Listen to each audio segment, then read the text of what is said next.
अस्सलाम वालेकुम नाजरीन, मैं उम्मीद करता हूँ आप ठीक ठाक होंगे, खैरियत से होंगे।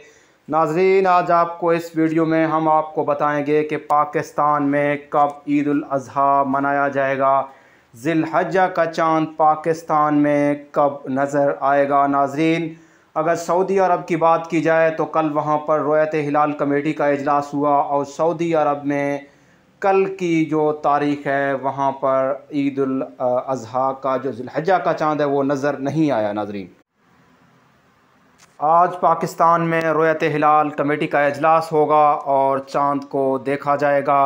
अगर चाँद के पैदाइश की बात की जाए तो ज़िलहज्जा के चाँद की पैदाइश आलमी म्यारी वक़्त के मुताबिक 1:16 पर और पाकिस्तानी वक़्त के मुताबिक हफ़्ता 10 जुलाई की सुबह 6:16 पर होगी।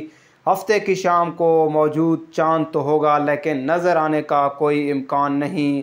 पाकिस्तान में यकम ज़िलहज्जा तकरीबन 12 जुलाई और ईद उल अज़हा 21 जुलाई बरोज़े बुध होने का कवी इम्कान है, लेकिन हतमी फ़ैसला शाम को रुयत हिलाल कमेटी के इजलास के बाद किया जा सकेगा कि ईद मंगल के दिन होती है या बुध के दिन। नाजरीन, आपसे रिक्वेस्ट है कि वीडियो को लाइक और कमेंट ज़रूर करें, और अगर आप हमारे चैनल पर नए हैं तो चैनल को सब्सक्राइब करें, बेल आइकन का बटन प्रेस करें ताकि हर नई आने वाली वीडियो की अपडेट आपको मिल सके। शुक्रिया।